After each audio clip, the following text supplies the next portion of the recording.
People say I've been changing. I don't act the same. My mind's rearranging. I don't feel a thing.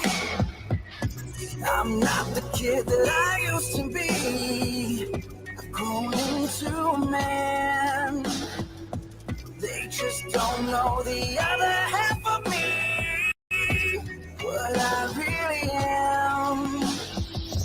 When I look at myself in the mirror, I can see clearer. I'm nothing but a monster. You can see it in my eyes. It's crawling under my skin. And I don't think I can hide what I am anymore. I'm nothing but a monster.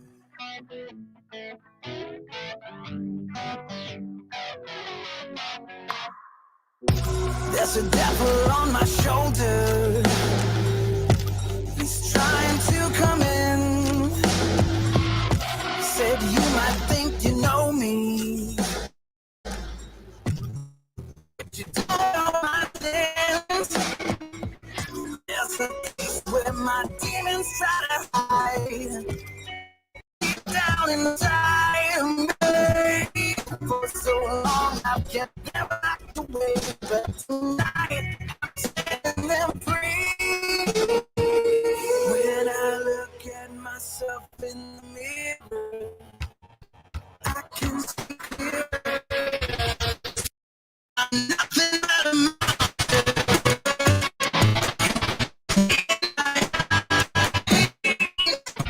It's crawling under my skin.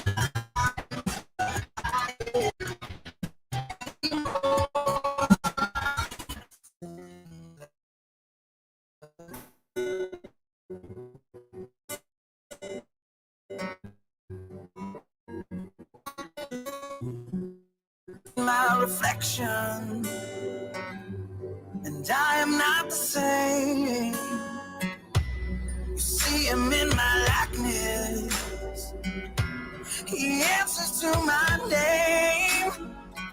When I look at myself in the mirror, I can see clearer. I'm nothing but a monster. You can see it in my eyes. It's crawling under my skin. And I don't think I can hide what I am. I don't think I can hide what I am. Nothing but a monster.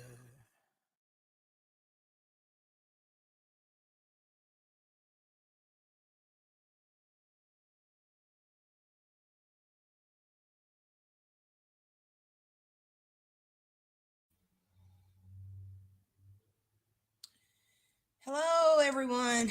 Am I still robotic? I've got a few people watching. It looks like I've got a little bit of a lag going. I don't know why. Could it be because I went and posted this that I was going live about 15 minutes before I actually did? Seems like that's the way it always happens, but it's okay. It's okay. Am I still robotic? Better now? Robotic? What we got going on?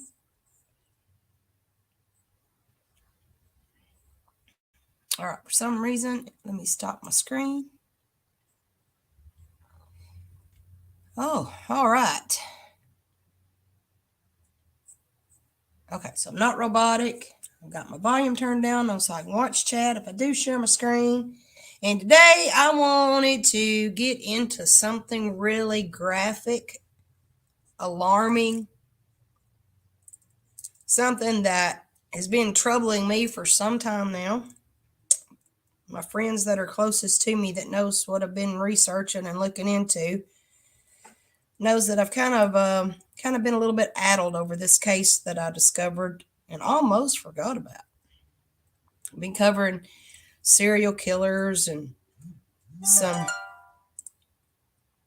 some other stuff, and the banner, for some reason, it will not let me cut, copy, and paste. I don't know why. I tried to, and it wouldn't let me do it. But for everyone's mental health, and anyone who may be easily triggered with sexual violence and abuse, I'm asking you not to watch this. Absolutely no one under the age of 18 needs to be watching this particular show. I can go back in and change it to where it's not suitable, but the banner specifically reads that this content is not suitable for individuals under 18 or those who are easily triggered. Please protect your mental health. I'm going to dig into a case file that is very explicit with its content. I'm going to be pointing out characteristics of criminal profiles. I'm going to be doing this so that people become more aware of people in their communities, people online, to be on alert because these people exist. And I am trying to bring awareness and breaking a stigmata and a stereotype that it is okay as adults to have your own specific interest when it comes to your own personal sex lives. But what these individuals have done and what others continue to do is absolutely criminal. So please, no one under the age of 18 and no one needs to be watching this information if you are easily triggered by sexual abuse. So I'm going to go ahead and start. Wanted to kind of give you a brief layout of what I'm going to cover. I'm going to be covering the toy box killer. The toy box killer. His real name was David Parker Ray. He is now deceased. His accomplices, his accomplices was a woman by the name of Cindy Handy, his girlfriend. His daughter, Glenda Jean, also known as Jessie Ray. Also, Glenda Handy's former girlfriend. And then you have Dennis Roy Yancey, an accomplice and lover of this group. This quote-unquote family were actively involved in a satanic, occult, fantasy, fetish lifestyle. Hey, country.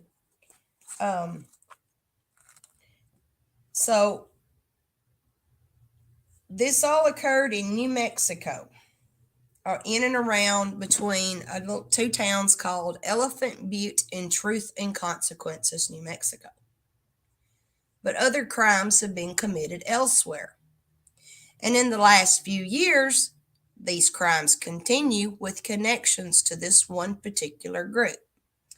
I'm going to share a documentary that has absolute validated sources of information. Kudos to this man and his crew that put all of this information together. Because as I was reviewing the documentary, and then I started my little deep dive on trying to get as much information on these individuals as I could, this man's documentary pretty well sums up everything. So take a deep breath, and I'm going to start with the documentary. Again, protect your mental health.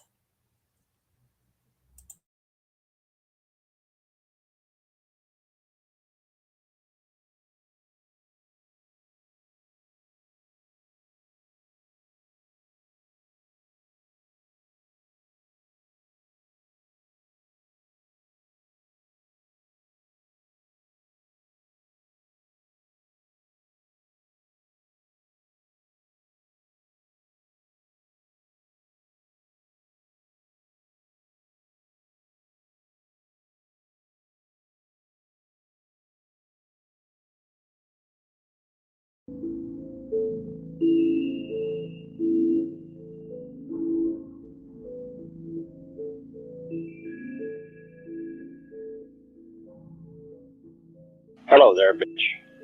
I'm going to tell you in detail why you have been kidnapped, what's going to happen to you. You are obviously here against your will. You're going to be kept chained in a variety of different positions, usually with your legs or knees forced wide apart. You'll be raped thoroughly and repeatedly in every hole you've got. You're going to be drugged up real heavy with a combination of sodium pentothal and phenobarbital. You're not going to remember a thing about this little adventure or what has happened to you.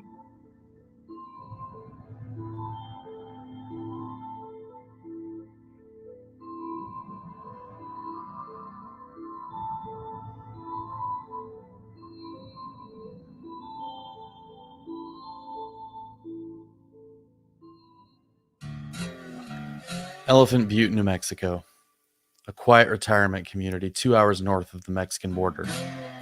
Only about 700 households. Nothing ever happens here. You know your neighbor and everyone else in town, and they know you. You get up, you go to work, you see the same people, see the same places day after day. It's the kind of town that's so small and quiet, it's not uncommon for people to leave their homes unlocked. With an average income of $30,000 a year, it's not like you have anything worth stealing anyway. The idea of anything out of the ordinary or newsworthy happening in this town is pretty much inconceivable. Other than a few troublesome kids now and then getting into mischief, nobody really ever has anything to worry about.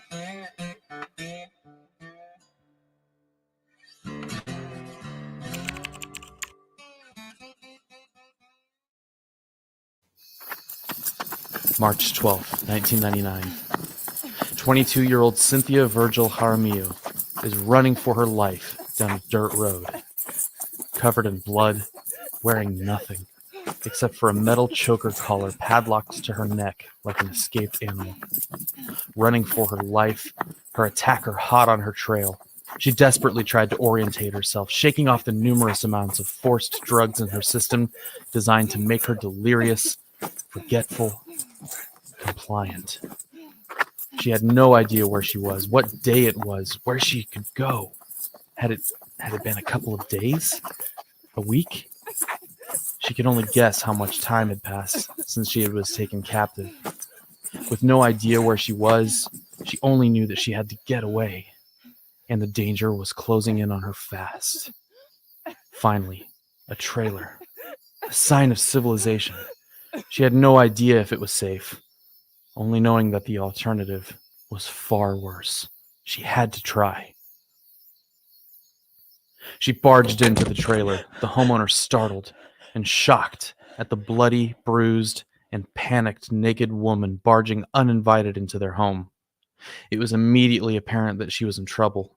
Cynthia begged and pleaded with them to keep her safe, crying and pleading in hysterics as she tried to explain what had just happened to her.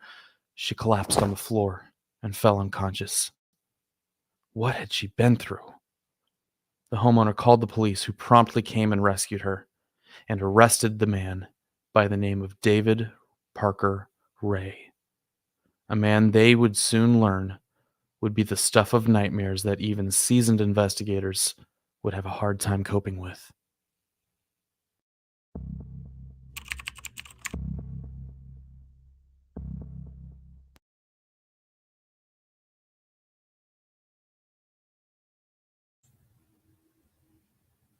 Okay, so again, kudos to this man who put this together, because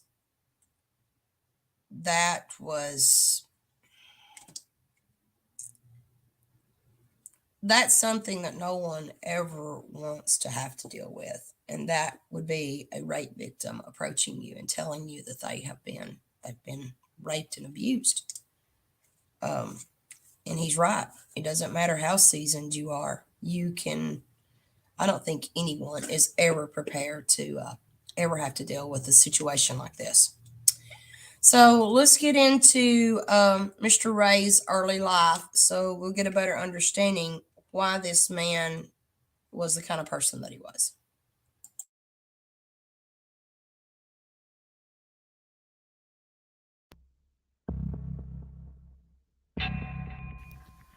David Parker Ray was a troubled man from the start.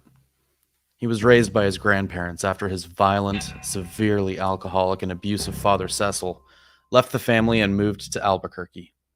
His mother Nettie couldn't handle the stress of raising 10-year-old David and 8-year-old Peggy, so she dropped them off with their paternal grandparents and moved back in with her own family. The children rarely saw their own parents ever again, and neither their mother or father had any apparent bond with their children thereafter. David's grandfather raised them in an oppressively strict Christian fundamentalist environment. Misbehavior of any kind was met with violent beatings. A friend of David's would later describe his terror of his friend David's grandfather, saying, "His grandfather was very, very strict. He came from the old school where you had to be tough to survive. If his grandfather wanted David to do something, he'd jump. Maybe in today's terms he was abusive, but we called it being strict." Everywhere David went, he was exposed to violence and bullying. His father tormented him and beat him. Both his parents disposed of him. His oppressive grandfather beat him often and expected him to meet standards that hardly anyone could ever meet. And he was bullied and beaten at school so mercilessly. He was a loner, shy and reserved, and hardly opened up to anyone. He spent most of his time alone on his grandfather's ranch. The results of endless torment and beatings from everyone in his life had a profound influence on him and his development into puberty. His sister described finding lewd and violent pornographic images hidden in his room when he was 13. His taste for violence and bondage was early and never left him. Not only did it never leave him, it grew. According to multiple sources who knew him best, he boasted to the few people close to him that his first murder was at a very young age, as a young teenager, where he abducted a woman at knife point, tied her to a tree, and tortured her to death. Years went by as he became more deeply involved with sadomasochism and violence. He got married twice and met his third wife at the age of 7, 18-year-old Glenda Burdine in 1966. They had a daughter named Glenda Jean Ray the following year, whose importance to this story cannot be overstated, and you'll hear more about her later. 3 years after the birth of their daughter, David grew bored and left his family to join the hippie revolution in 1969. By this time, David, at the age of 30, was hitchhiking across New Mexico with a pretty blonde girl named Sally. They shacked up with the owner of a truck stop and his girlfriend. David's now pregnant girlfriend, Sally, confided in the girlfriend of the truck stop owner that she had lost her virginity to David and that she was pregnant. Days later, Sally and all her possessions were gone. When they asked David where Sally was, he shrugged, saying that she was a free spirit and had decided to leave. As disturbed as they were about this behavior from Sally, which they considered to be out of character after having gotten to know her, they had no reason to disbelieve David, and Sally was soon forgotten. David shortly thereafter got bored of the hippie lifestyle as well, patched things up with his wife, and moved back in with his family. Although he pretended to be the consummate father figure, he was anything but, getting deeper and deeper into the underground bondage scene. The years continued onward, 2 more failed marriages, and David moved to the quiet community of Elephant Butte, New Mexico in the 80s, where he would take up residence at 513 Bass Road the remainder of his life.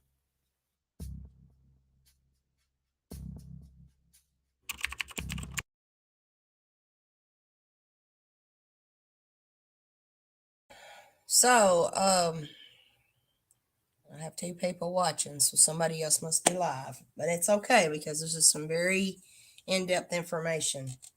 So we have a young man. By the time he's 13, he's already became very sadistic.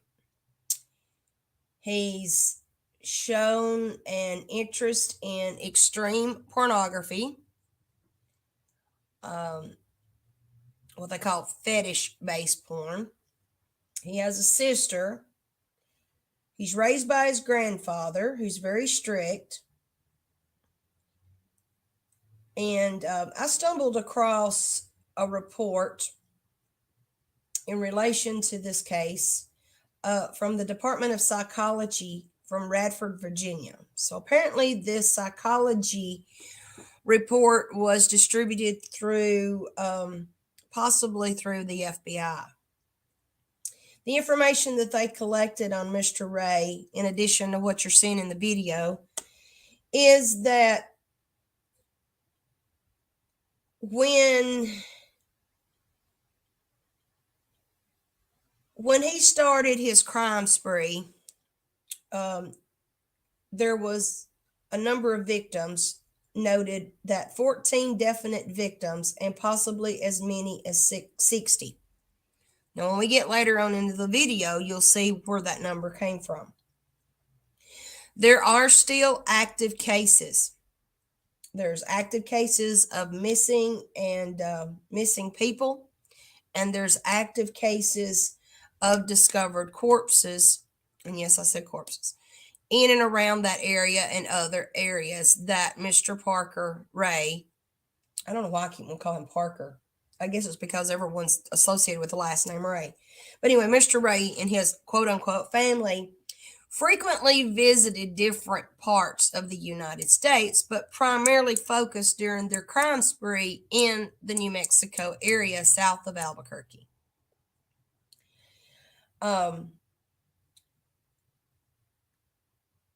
What the FBI collected from the crime scene was photographs and videography from his torture chamber that he created, where these videos and photos were taken. So they primarily focused on these murders and tortures occurring in Albuquerque, Elephant Butte, and in and around Truth and Consequences, New Mexico.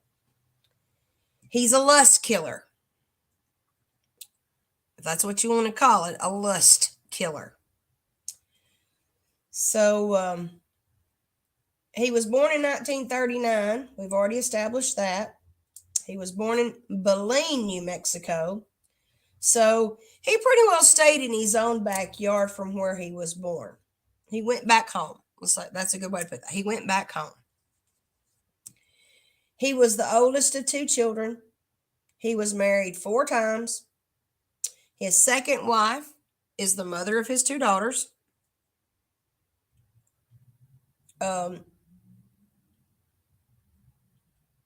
He was bullied in school. He was a bully in school. It said that he was a handsome teenager. He was a ladies' man, if you want to look at it in that sense, as a pubescent teenager. And he had a long history of childhood abuse.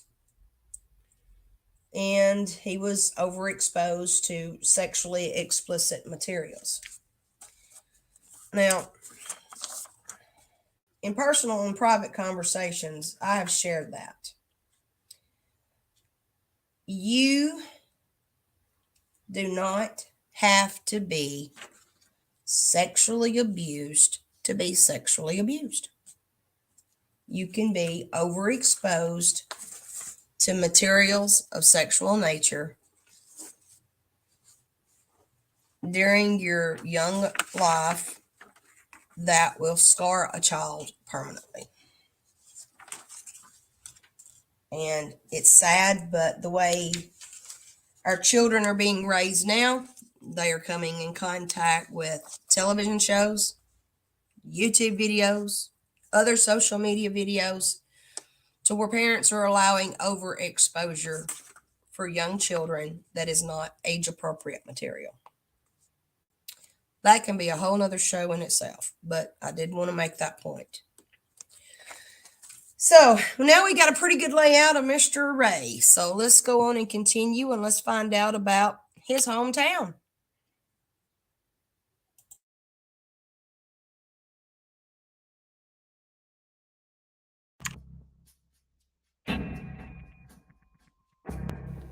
The quiet, sleepy town of Elephant Butte was the perfect place to hide a dark secret.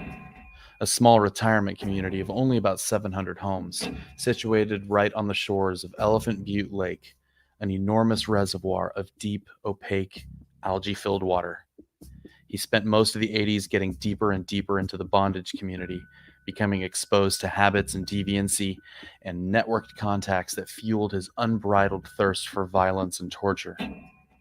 His behavior became well established, kidnapping women and young girls, torturing them for days to satisfy his deviant cravings, and then selling them into slavery in Mexico once he was done with them, conveniently only a 2-hour drive south from his new lair in Elephant Butte.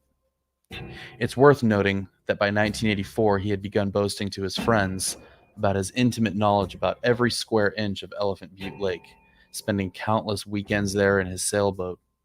He enjoyed water sports, boat parties, fishing.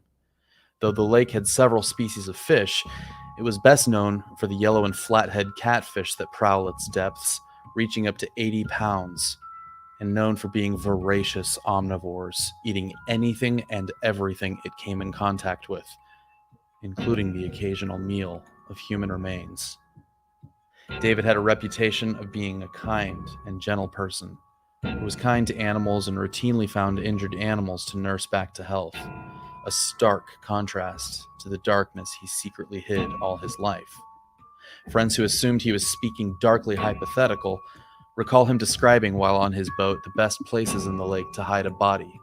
He described the need to cut them open to release outgassing, fill the cavity with stones, wrap them in chicken wire, and after dumping them in the lake, the catfish would take care of the rest.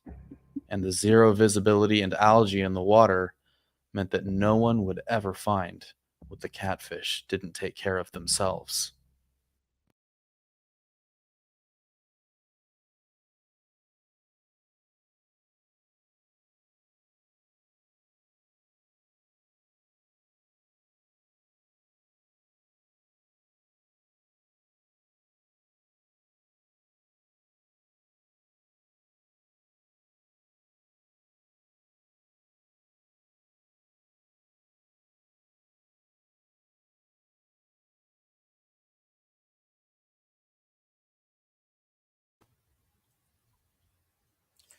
Okay, so now we've got a bragger, a boaster, getting people to like him, taking them out on the water, bragging about what all he's doing. I can just hear these fools now on a boat out in the middle of this big reservoir, and this man going on about what all he can do, sexualizing every conversation, and then going on into a demented trance about how he has raped, murdered, mutilated, and disposed of his victims. Exactly, the charismatic. So now he's got the interest of all these impressionable friends, and it's almost like he's recruiting people to go along with their cult-related activities, doesn't it? Well, let's get back to the video because now we're going to start talking about his daughter, Jessie. Jessie is a very interesting person. And if you notice my avatar, that is a picture of young Jessie in 1999.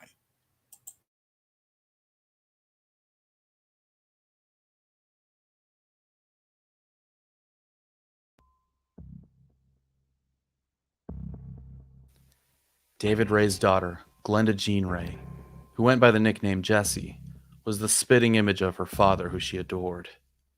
She rarely saw her father, who was constantly traveling, working odd mechanical jobs. Growing up, she was exposed at a very young age to her father's masochistic lifestyle, who did little to hide his deviancy from her. She grew up with not only a tolerance for it, but developed similar cravings and deviancy that she saw in her father. She only recognized that there was a problem with her father at the age of 19, when she witnessed a bondage torture session with a prostitute that resulted in the woman screaming for her life, fleeing naked out of David Ray's home in terror, never to return. She filed a complaint with the FBI and gave a sworn complaint against her father, The astonished FBI agents listened as she told tale after tale of her deviant father kidnapping and torturing women and later transporting them to Mexico, selling them all into sexual slavery. After bringing then 46-year-old Ray in for questioning himself several times, not only did he not hide his behavior, he gleefully told them in graphic, enthusiastic detail about his deviant lifestyle, telling them that he had been interested in bondage since the age of 13 and had been extremely active in the bondage community since the age of 28, even telling the FBI agents that it was difficult for him to be satisfied until he thought of murder. As shocking and deviant as his behavior was, there was no specific crime that they could pinpoint, no victim that they could identify. Although they had a near confession from him, they were forced to close the report without further action, leading to another 13 years of kidnappings, torture, and murder. One of Jesse's best friends told reporters years later, "This is like the last time Jesse tried to break away, to say to her dad that she saw his behavior and said, 'No, this is wrong.' She reported him, and what happens? They didn't do anything." It was indeed the first and only time that Jessie cooperated with law enforcement about her father. It's believed that after this experience with the FBI, Jessie began to fully embrace who her father was, and he kept no secrets from her. People who knew them best described their relationship as close, uncomfortably close. Jessie gave birth to a daughter herself a few years later in 1990, denying all the constant rumors that the biological father was David Ray, her own father.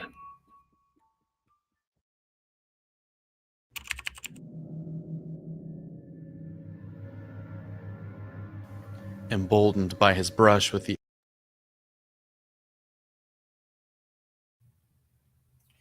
So Jessie leaves her mother's home, goes to be with her dad. Now, Jessie was a rebellious teen herself.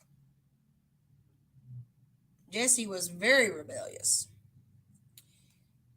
And so she decides she wants to go live with Daddy. So she goes out to live with Daddy because I'm going to share with you something that I later found out. Jessie came from an area that it was frowned on lifestyles involving homosexuality. Well, Jessie had made her sexuality known where she was from, and I'll get into where she's from here in a little bit. So she goes and she runs off to go live with Daddy. So she's got Daddy's rules that she has to follow. Daddy's strict too. So she witnesses Daddy partaking in really rude behavior. That's a light way to put it. Prostitute gets assaulted, runs out, never hears from her again. She goes to the feds. They question him, talk to him. She's just a rebellious teenager. Well, she's an adult at this point, but at this point, she's rebellious. She probably took a severe beating from what she did, and then it just escalated into, you either follow my rules and stay put, or you go back there to deal with that. Either way, I'm going to make your life a living hell. So let's continue about how this toy box was created. Again, please protect your mental health. If you are easily triggered by sexual abuse and assault, I do not advise you in any kind of way to watch this video. And definitely do not show any of this content in front of someone under the age of 18.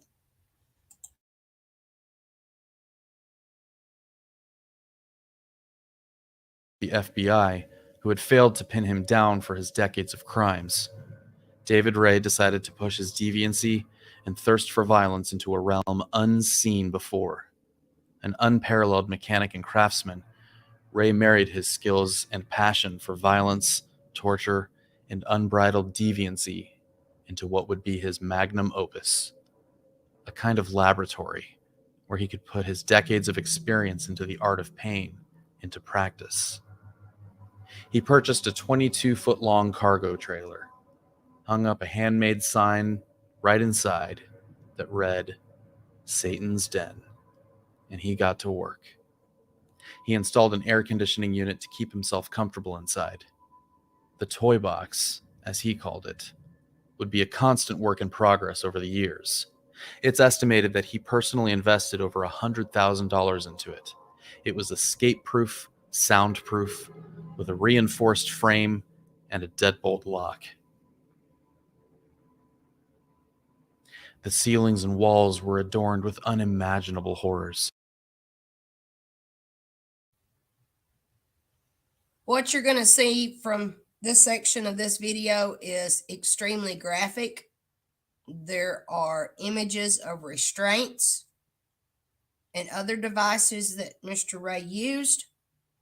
And there's also explicit content with adult novelties that were not used in any kind of fun at all for anyone that endured his violence.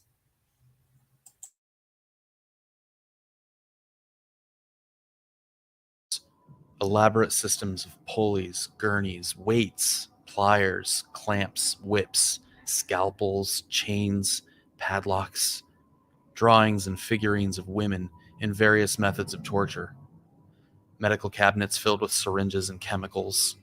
There was a coffin lined with ventilation holes and various rings to restrain his victims as he sealed them shut inside. And most horrifying of all, an actual medical-grade gynecological chair modified to restrain victims and position limbs as he saw fit, positioned in the center of the toy box like a throne of pain.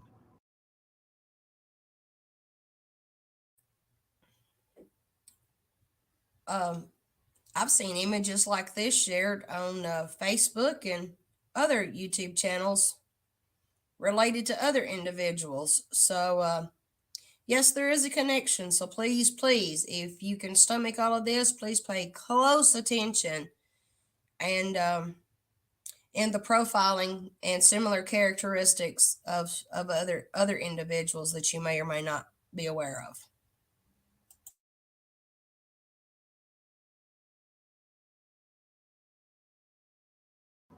Hooked up to the head and the midsection were electrodes that he attached to a generator used to electrocute various parts of their bodies.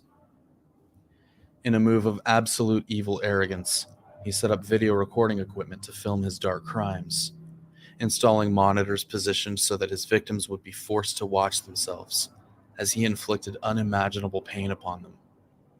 It's believed that he filmed every single session, selling the footage to his dark network of contacts in the underground bondage world, who had a high interest and were happy to pay top dollar for the most extreme footage and even snuff films that he shot.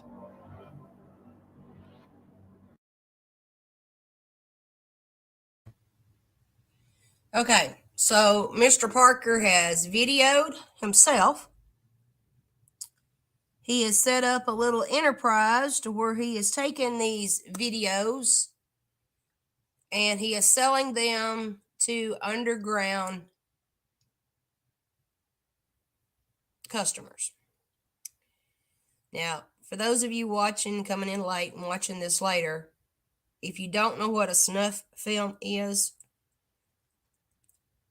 I've got a couple of bites. A snuff film is where someone has been videoed being tortured and actually murdered. And authorities have been dealing with this for many, many years. There's actually been a number of crimes solved by actually getting their hands on these snuff films.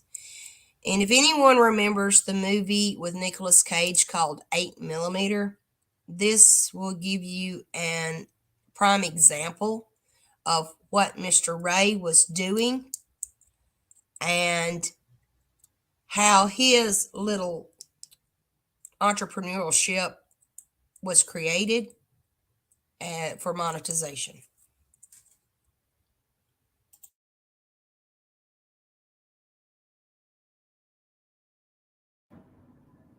His captive victims would be kept for days, sometimes up to 3 months, in unimaginable conditions. Always careful to clean up and leave no trace of evidence, he made sure that none of his victims could be identified in the footage. He kept them until he was bored with them. No one ever saw the inside of the toy box unless you were a victim of it or a captor. It always began the same way, and he never deviated from his time-tested methods. His victim was abducted from the road, a bar, or by luring a prostitute into his shabby RV. Violently beaten and shackled, he would take them back to 513 Bass Drive, keep them captive, chained to the bed, as he inflicted unimaginable amounts of pain. And then days later, they would be blindfolded and brought to the toy box. When the blindfold was removed, they found themselves strapped to the gynecological chair. Looking around, they would see the various tools of torture, syringes, other items that I'm too uncomfortable to hear myself say out loud. They would see David Ray hovering over them like a victorious predator. Then he would play the tape. His frequency of bringing new victims in led to him being tired of giving them the instructions himself, so he made a taped set of audio instructions, a kind of orientation to prepare his victims for the true nightmare to begin. I'm unwilling to read the words aloud, but you heard a part of the original audio of that tape at the beginning, and I'll leave a link to a Pastebin post with the full transcript. I have a copy of the full transcript of the tape. I'm going to highlight a few things after we get through this in actually profiling these individuals. So, another warning, trigger warning, trigger warning, trigger warning.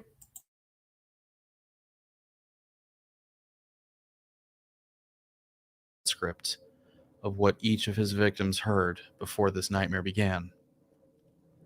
At the end of their captivity, they would be washed, thoroughly scraped of any DNA evidence, given the clothes that they had come in months before, after months of being naked, and given a cocktail of very powerful hallucinogenic drugs that made them forget the entire ordeal completely, unable to identify what had happened to them or even explain to their loved ones why they hurt so badly all over or where they had been for so long. It's impossible to know how many victims saw the horrors of the toy box, but years later, the FBI would find hundreds and hundreds of tapes and photographs of his victims and their time inside. None would be identifiable, except one. And it was all thanks to a blurry image of a tattoo. And this tattoo led them to one of the most important witnesses who helped convict David Ray. The tattoo was blurry and hard to make out, but after enhancing the video as best they could, they released an image of the tattoo. A woman named Kelly Van Cleve soon came forward recognizing her own tattoo. She had spent time in Elephant Butte and was missing 3 days of her life that she couldn't account for, followed by severe bouts of depression, anxiety, and nightmares.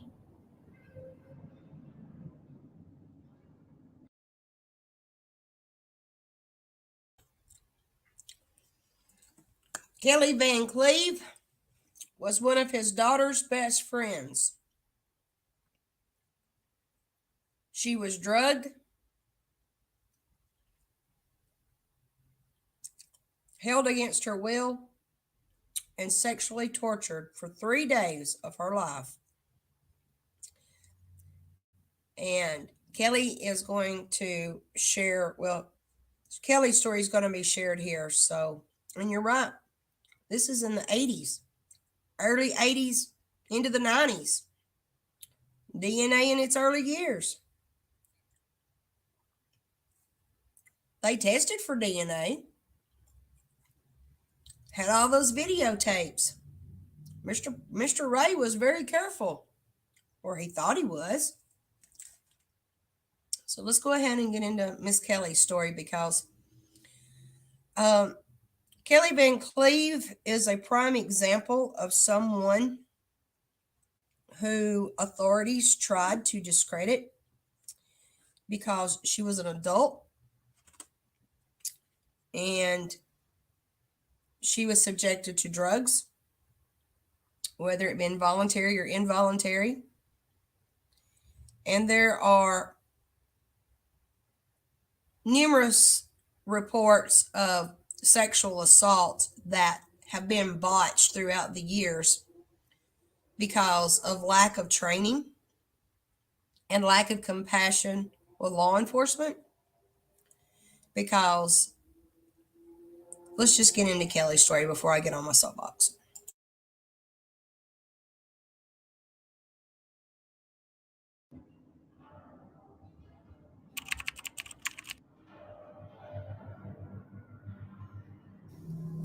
In the summer of 1996, Kelly Van Cleve was a regular patron at a bar called Raymond's Lounge in the nearby town of Truth or Consequences.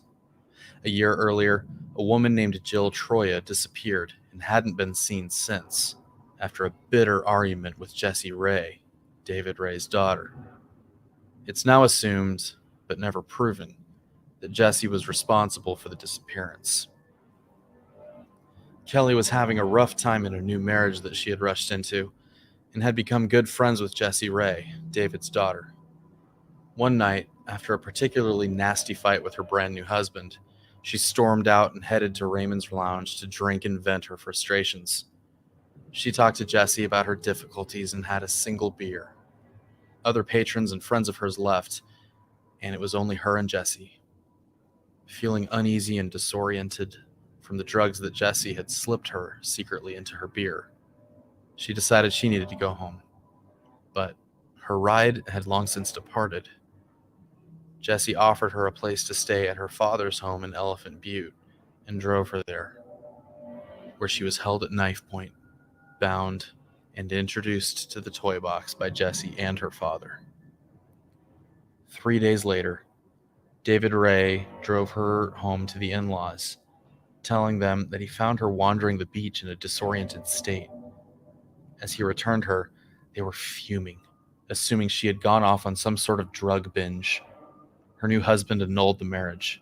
He and his mother laid into her viciously, telling her how irresponsible she was for leaving for 3 days and not telling anyone. Confused, destitute, unable to account for the missing 3 days, the bleeding that she was experiencing, and the injuries that she couldn't explain. She took the few belongings she had left, and then she left Elephant Butte. 3 years later, she was living in Colorado and remarried, but still suffering from the ordeal. Constant nightmares, depression, and an inability to be intimate with her new husband, or even allow him to see her uncovered. She was haunted by the nightmares of being tortured and suspended in midair. Through psychological counseling, she was able to piece together most of the ordeal that she suffered over the course of 3 days in David Parker Ray's toy box. She was hardly the first, and certainly not the last victim to experience the horrors that she could now clearly see on the footage the FBI showed her of her helpless, naked body being put through unthinkable trauma.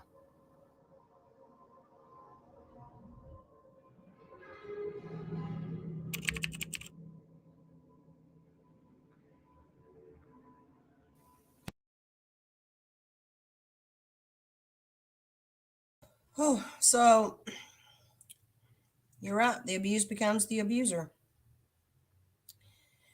Now, this next individual that we're introducing you to, his name is Roy Yancey. Please, I'm going to freeze the screen.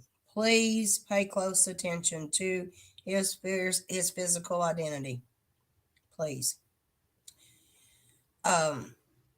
Because when this video is going to highlight a few interesting points, but I'm going to elaborate on some new information that I've uncovered and discovered in the last week. I have been working on this deep dive for over a week now. Is that about right, Petey? A little bit over a week. And this case right here has really opened my eyes and intensified my own personal awarenesses. It's been a part of an education process, because not any and everybody can be a victim advocate. And if you're too quick to judge someone, it doesn't make you a good advocate. So, talking to proper authorities, talking to experienced individuals, looking and researching valid information will make you a better advocate. And we need more. But we don't need advocates to go off half-cocked. We don't need that. We don't need advocates to go out into communities uneducated. Now, you want to go off half-cocked in the presence of your own home, that's one thing. But these victims don't need to see you display this. So I'm going to pick it up. But again, I want you to pay close attention to Mr. Yancey's profile. And let's continue.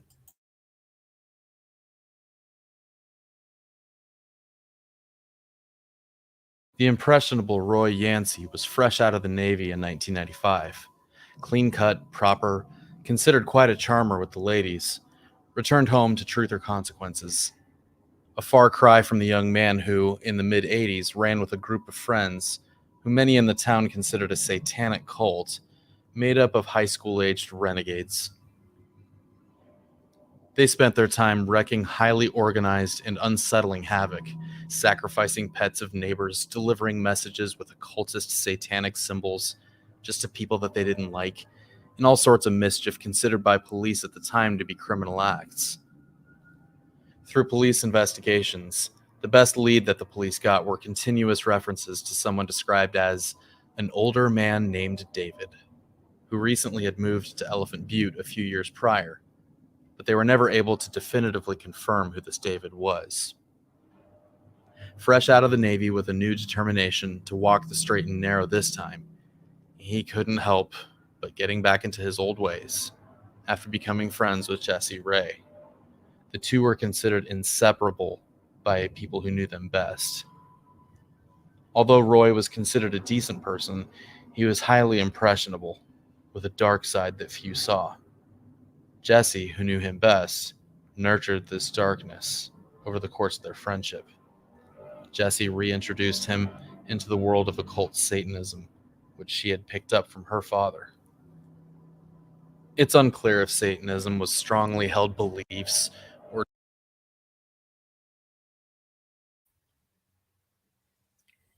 Wow. There's a whole lot of mimicking going on, isn't there? So the two photographs that were just shown in this video, I ask that you go back and you freeze your screen on these two individuals when you watch this video, because, again, I'm going to bring something out here in just in a few minutes. or just simply theatrics to complement the copious amounts of bondage and sadomasochism that she and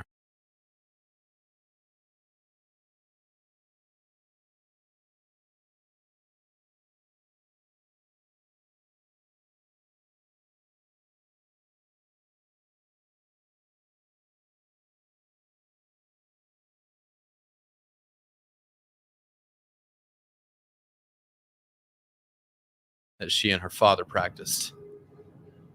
The two became very close friends with a man named Kenneth Lee, a 43-year-old loner from Florida, a flamboyant gay man who was rumored to have a steady supply of drugs.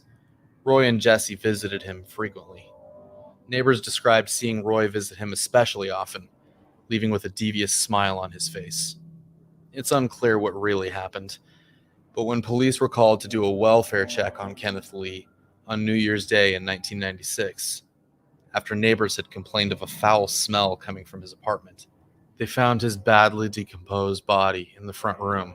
Splashes of blood were found all around, along with black candles and pentagrams drawn on the table. Amazingly, Kenneth's death was ruled a suicide by metallic poisoning when they found a doorknob lodged in his rectum and his stomach filled with screws and bolts. No charges have ever been filed. In July of 1997, the following year, a former girlfriend of his that he had at one time been extremely close with, Marie Parker, was in dire financial ruin.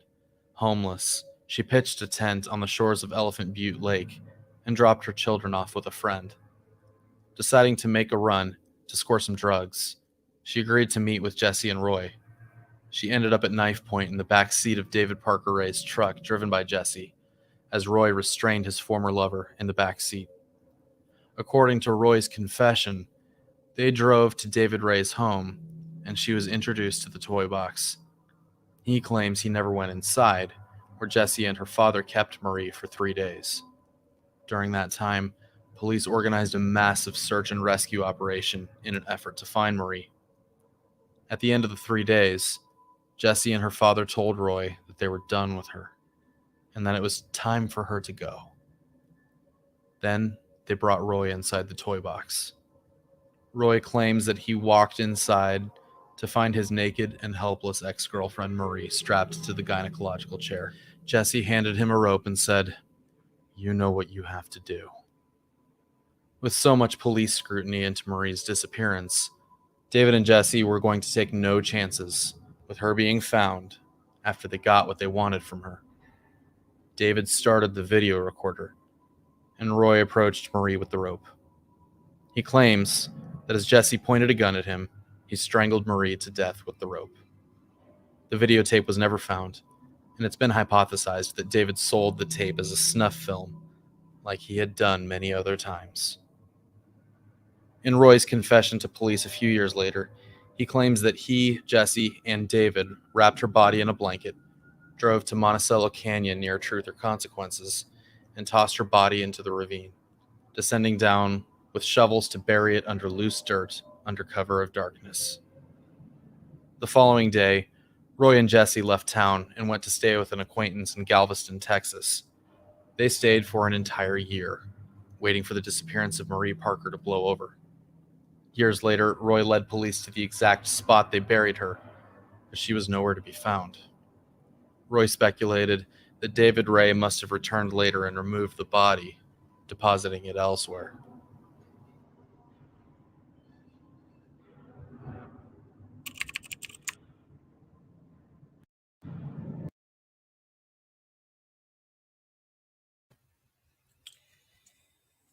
Oh, yep.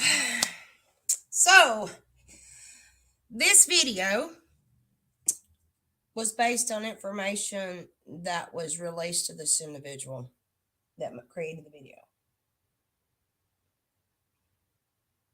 So now we know that Jesse and Roy are under the control of David Parker Ray, that has just tortured, mutilated, and murdered a young woman with the last name Parker. Wow. Don't you know Mr. Ray had fun with that one? And I don't mean that in any other manner. Come on, you got two Parkers in the same room together. Could you imagine the psychology going on here?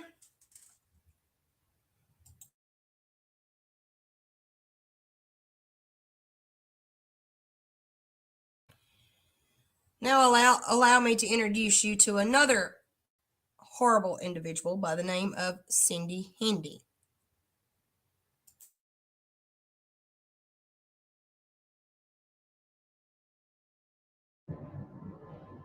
As if this strange cast of characters needed any more to make this strange story any more complex. That's exactly what happened soon after Roy and Jesse returned to Truth or Consequences a year later. Returning to the local bar scene, they drank and partied hard, soon gaining the attention of a woman who had moved to town while they were away named Cindy Hendy. It was later discovered that Cindy was herself on the run from the law, moving down to Truth or Consequences to hide from the police in Washington state. With a rap sheet dating all the way back to 1979 with felonies such as larceny, forgery, and drugs and fraud, she wasn't about to go back to prison after trying to sell cocaine to an undercover cop. In a strange three-way relationship dynamic, Cindy soon began dating both Jesse and Roy, occasionally using David Parker Ray's trailer as a sort of love nest. Soon David became involved in the arrangement as well, throwing lewd free-for-all parties, with everyone sharing everyone. Cindy was especially interested in the bondage scene, and they enthusiastically introduced her to their own personal flavor of it. Except Cindy was not going to be a victim of it. As time went on, she and David became much closer, and the relationship between them became exclusive. Roy had since begun a relationship with a man named David Riviera, and Cindy did her best to become a dutiful housewife figure for David Ray, fixing him lavish meals, cleaning his house, and doing everything that she could to get his affection towards her, trying to fight off the competition of another woman fighting for David Ray's affection at the same time. On Halloween of 1998, David Ray threw a party in his trailer complete with alleged instances of black magic and witchcraft, performed by Cindy, who had been recently introduced to witchcraft by Roy Yancey. After a supposed black magic sacrifice to the devil, Cindy loudly announced her relationship with David Parker Ray to all the guests in attendance, which many found strange since she was openly also having a relationship with his daughter Jessie at the same time. Cindy and David became close very quickly. David found an equal in Cindy, or at least someone impressionable enough and wild enough to be molded into the kind of companion that he desired most. Slowly, he started letting her in closer and closer, revealing more about himself, testing the waters of what she was capable of handling.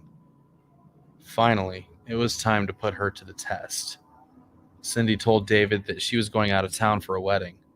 Leaving him behind without someone to satisfy his deviant carnal desires was unacceptable to him.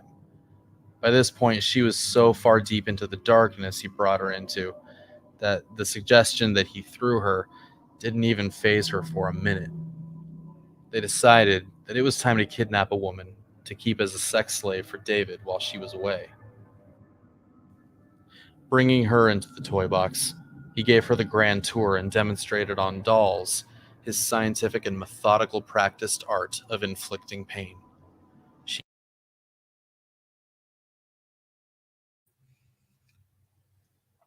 Boy, this occult-based family's got it all together, don't they? I froze this picture. Not to trigger anyone because I've already put that trigger warning out there. But a lot of my viewers are they're experienced adults at this point. A lot of my viewers are into true crime. I don't know if people really realize the cost associated with running such an elite operation. You see their devices, their gizmos, their gadgets, their play table. This stuff ain't cheap. And Mr. Ray was a mechanic who acquired, yes, I'm snacking. I was supposed to have been muted, sorry. So, Mr. Ray has He's got a military background. He was honorably discharged. He acquired skills as a mechanic. He's continued his skills. And he's went on and created his property. His property set up. He's got a little ranch there. He's got a house there. He set his house up so that he can continue his occult related activities. This stuff ain't cheap. And even in the 90s, mechanics do not make that much money. And he's getting on up in age here. So more than likely, he's probably drawing some kind of military benefit package thing, or at least he's got one set up. He's videotaping, photographing, selling all this crap to make extra money. And if anyone has ever watched that movie 8mm, pornography's not cheap. And could you imagine the price of a smut film? Now, these smut films, like I touched lightly on this earlier, and Petey kind of pointed out something here too. These smut films are, yes, he actually has a work ethic. He knows how to make money. And in the very beginning of this video, his own daughter said that he was selling these women he was kidnapping and trafficking them across the borders. They went to Galveston, Texas. Anybody with a sense of geography knows this location. Everywhere they're working is a hub for drugs, human trafficking, because they got to work to eat. You got sex trafficking. You still got to work to eat. You got your drug trafficking that involves drug addicts, or you wouldn't have no reason to sell dope. And then you got the vulnerable and the innocent being preyed upon by these predators. This is an absolute dynamic of everything related to transporting and trafficking rolled into one big ball of shit.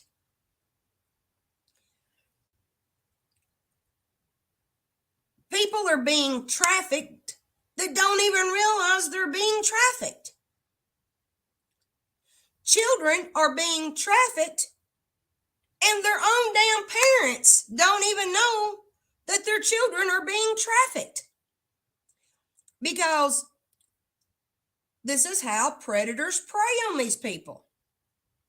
And it's unfortunate that the right, quote unquote, family dynamic is to find the vulnerable, find the drug addicts, find the ones who'll sell a little tail on the side.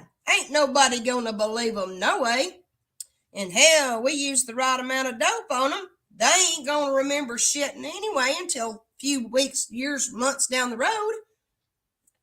Let's have some fun and make a good living at it. And there you go. So, thank you for allowing me to say that, because that is exactly what a trafficking operation consists of.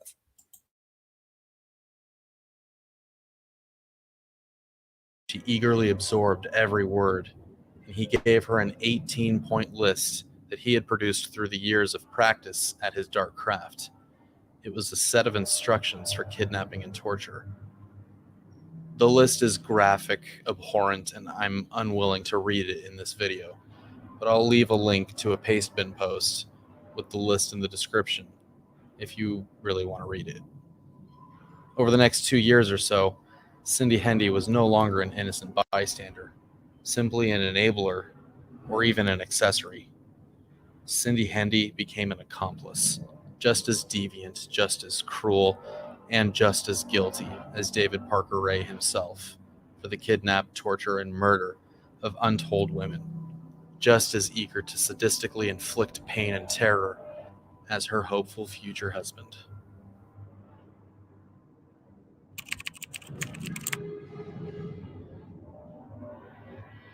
It was not. I hope my viewers got a good look at that woman too. Cindy Hendy. I'm telling you, y'all are going to be shocked by the time I get through with my show today. Big time shocked. So let's get into one of the victims that survived.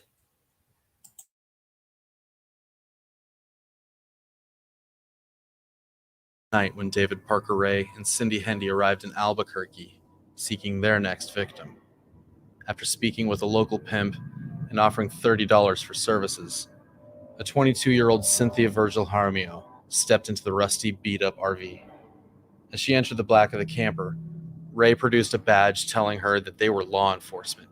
She tried to make a break for it, back the way she came, but she was overpowered by the two of them, and a black leather mask slipped over her head, casting everything into blackness. Hours later, she found herself chained and bound, and as the mask was removed, she heard a voice coming from a nearby recording.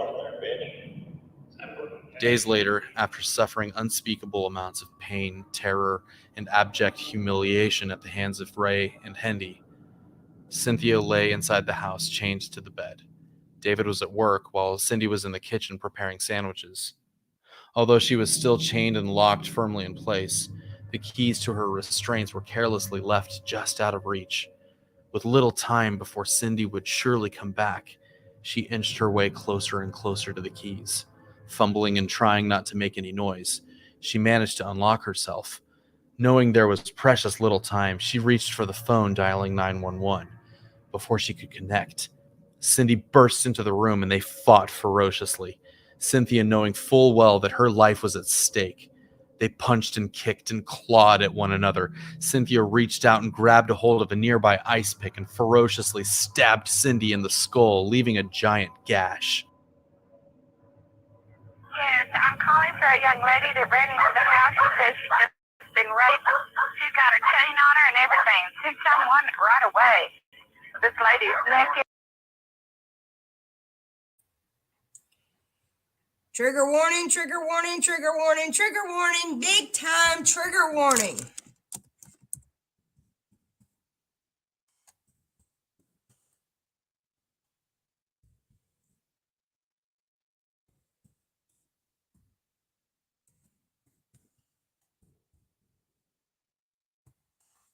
This is a detailed 911 call and explicit description of Miss Jaramillo's experience in the Ray property, or at the Ray property.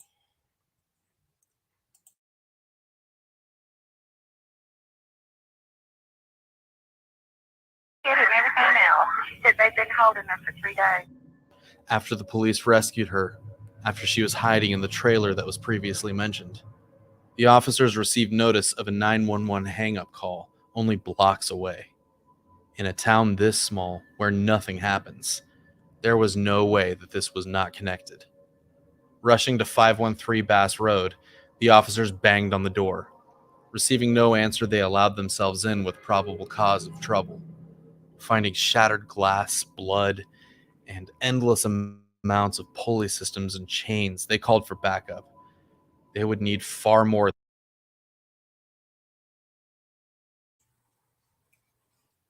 Wait, did he just say the PC word, probable cause? Did y'all hear what that man just said? Probable cause?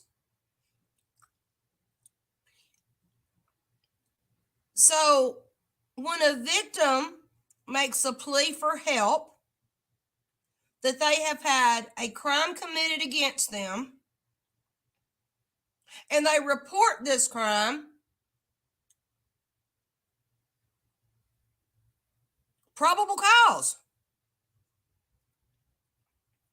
But yet, when victims go to law enforcement and they go to certain accredited and verifiable people who they confide in to help them report these crimes, you can't get a flipping thing done, but they call it probable cause?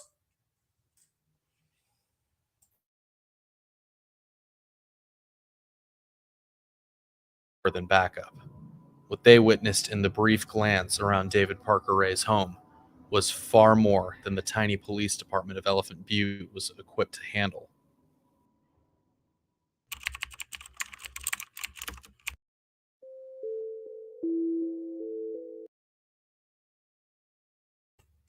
Okay, if you are very sensitive, please turn away from this segment on the Elephant Butte, the horrors at Elephant Butte.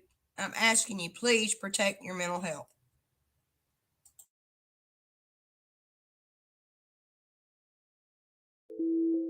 Nothing ever happens in Elephant Butte, a small town of 1,300 people, most of them over the age of 65.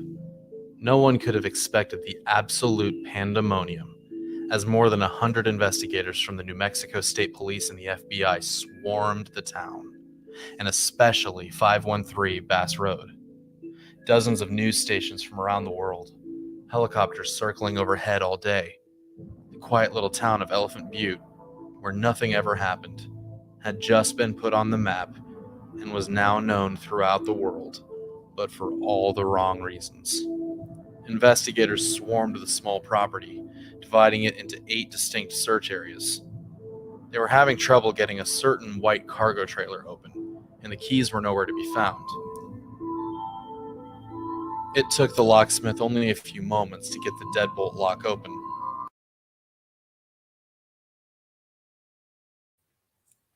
I'm not going to back up the video, but did you see how the little compound was laid out with the house and the trailers and the sheds and the little barns and the little outbuildings and everything that you could possibly imagine that you could ever want to work with?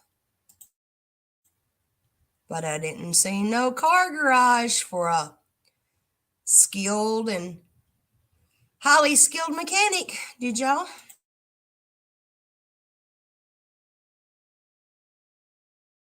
FBI Special Agent John Briscoe opened the small door into the cargo trailer and stepped inside. Holy shit. He saw the chair, the syringes, the whips, the chains, strange metallic bars labeled ankle spreader and knee spreader, the satanic imagery adorning the shelves, and a video camera. Could there possibly be actual video evidence of what the hell happened in here? 36-year-old FBI agent Patty Rust crowded around the monitor inside the toy box with a few of her fellow.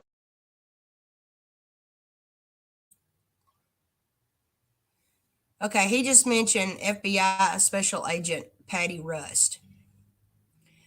What you're about to hear is pretty horrific. For some of the best trained law enforcement officials, my heart absolutely sank when we got to this part of the video. So again, huge trigger alert.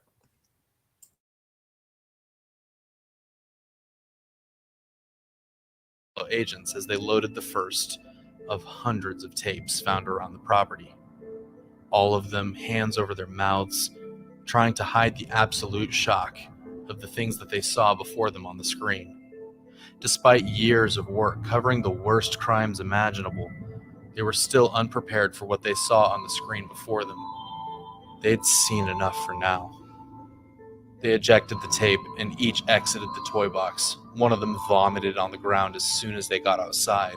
It was far worse than anything any of them had ever encountered before. Patty was asked to go back inside and create detailed sketches of everything that she found within, to hand over to the evidence response team. She did as she was asked. Over the course of 5 days, she spent hours sketching every detail of every horrible thing that she found in there, getting a closer look at the horrors than anyone would ever feel comfortable with. After 5 days, she turned in her assignment and was told to go home and get some rest. She returned to her family in El Paso, Texas. Just before midnight that night, she took out a revolver, held it against her head, and ended her own life.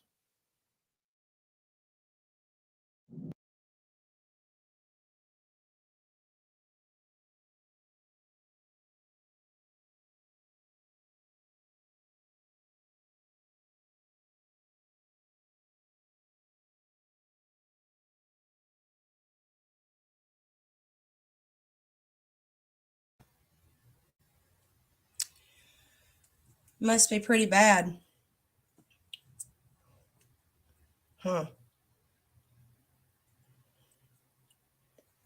To my viewers, again, this is highly triggering material. There are other videos, but I thought this was the most thorough in explaining this case file. Miss Patty Rust took her own life because what she had seen on videotapes of torture and murder, because we don't know how many victims he actually had, because they used drugs to sedate them. They used drugs so they couldn't remember the full horror of what these women and children endured. Yes, they are. They're very much so burned into your memory.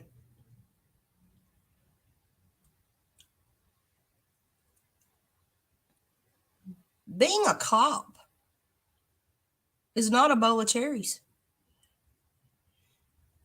Being a corrections officer is not a bowl of cherries. Being a keyboard warrior and being dedicated to helping find people like David Parker Ray, his daughter, his girlfriend, and other accomplices. And then you've got those out here that are committing these same heinous acts.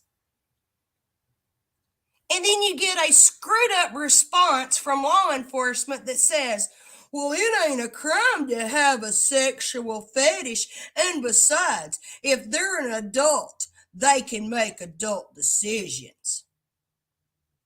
This is not an adult decision. This is a crime. Doing this level of heinous action upon torturing and murdering another human body for their own quote unquote religious acts, engaging in satisfying and pacifying their own sexual deviances, this is absolute heinous crimes against humanity.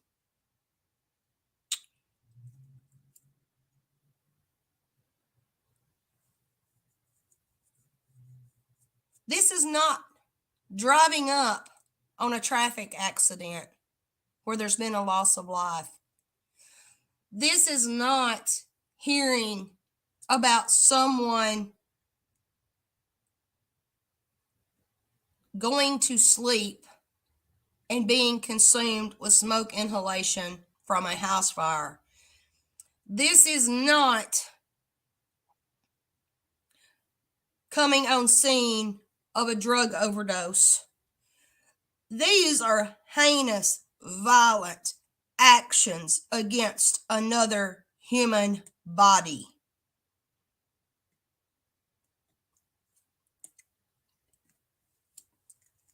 I'm sorry. Thanks for just bear with me.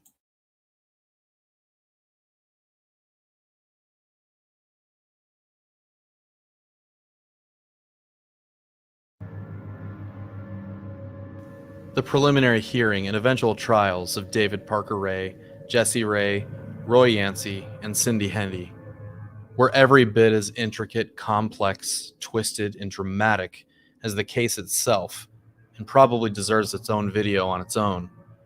I'll try and get through the most important aspects for the sake of time, though. As evidence was collected and leads were pursued, police arrested not only David Ray and Cindy Hendy, but they also arrested Jesse Ray and Roy Yancey. Jessie never once betrayed her father and never cooperated with the police. She never admitted to the murders that she herself committed or was an accessory to. David Parker Ray proclaimed his innocence, vehemently telling investigators that not only was Cynthia Virgil a willing participant in a bondage session, but so was every other woman who ever entered his toy box, despite mountains of incriminating footage that they had, where the women showed no signs of consent. Cindy vehemently claimed no wrongdoing either, defying all evidence against her. Both of them appeared before the court at their arraignment, facing 93 years in jail each, $85,000 in fines, and bonds of $1 million.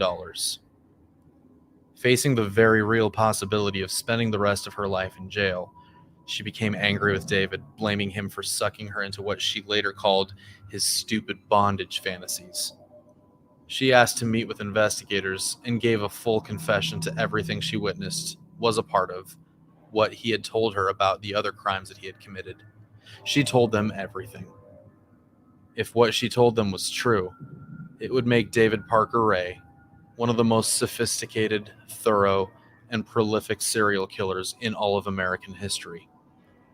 Police had already found a map of Elephant Butte Lake with X's marked in various locations, and suspected there must be bodies.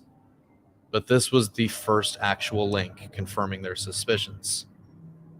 Of particular interest to investigators was her telling of an old boyfriend, Roy Yancey, who told her that he had killed the missing Marie Parker, who had been missing since 1997. From what I understand is that he's had many years of kidnapping, torturing, and killing women. How did you come up with the idea to kill Marie? That was David Ray Parker's idea. I know they ended up giving me a rope and telling me to strangle her. And she wasn't dying fast enough. Okay, but you said she wasn't dying fast enough. Was she struggling, or? Yeah, she was struggling. I was told not to tell anybody anything, or I was going to be killed and thrown in the ditch. And who told you that? David. He would soon be brought in, and he confessed as well, leading police to the place that he, Jesse, and David Ray had dumped the body, only to discover upon their arrival that the body had been moved and disposed of elsewhere. As the trials went on for the kidnapping and torture of Kelly Van Cleve and Cynthia Virgil Jaramillo, with several dramatic moments themselves, David continued to proclaim his innocence. Even as the prosecutor played the enormously incriminating 45-minute orientation tape that he played for his victims, he continued to proclaim that it was all created for entertainment purposes. Are you comfortable right now?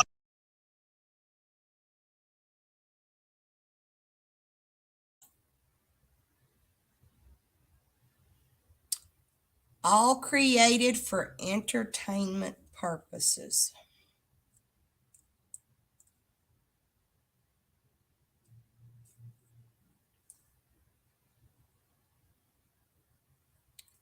He was a porn star.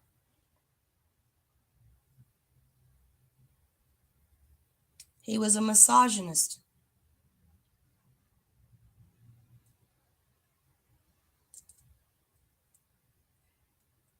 He was a satanic priest.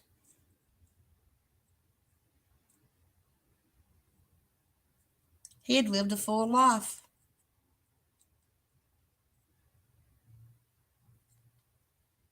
He was in command of others.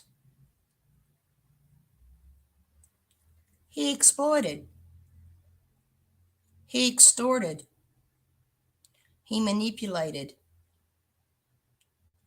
Hell, He even tortured the ones that was working for him. Even the ones doing his dirty work. Shall we continue?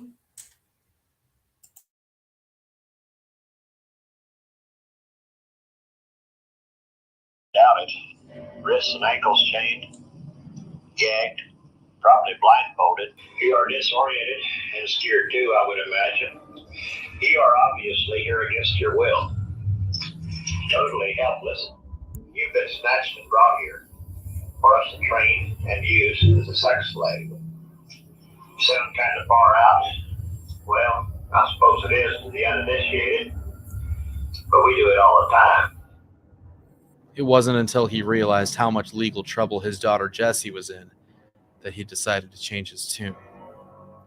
In exchange for her immediate release, he would plead guilty to all the charges against him for kidnapping and torturing Cynthia and Kelly. He would accept the maximum sentence in exchange for Jessie walking free from responsibility for her involvement in any of it.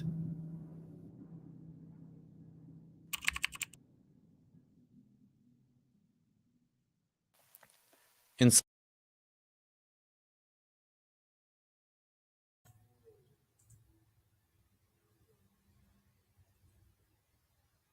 So a plea deal engaged. Daughter Jessie actively assisted with all the debauchery and sadistic actions and activities. With God only knows who else is floating around here that Mr. Ray initiated into his deviant and malicious actions. Now he becomes compassionate towards his own flesh and blood because she's facing possible life in prison. So he takes a plea deal so that she can walk away from her involvement on the bare minimum of charges and possible convictions. But you got Cindy Hindy over here. She sung like a bird. Yancey claims he never was allowed in the toy box but the one time. But these are all convicted criminals. And when I say convicted criminals, Hindy was on the run when she ran into Ray. Yancey was involved in occult-related activities with vandalism and other issues and drugs. And then you've got little Jessie over here, the apple of her father's eye, left to continue Daddy's legacy.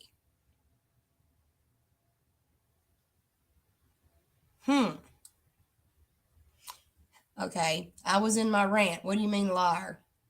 They're all, yeah, it's every bit of it. It's all for entertainment purposes, so Mr. Ray said. Again, trigger warning.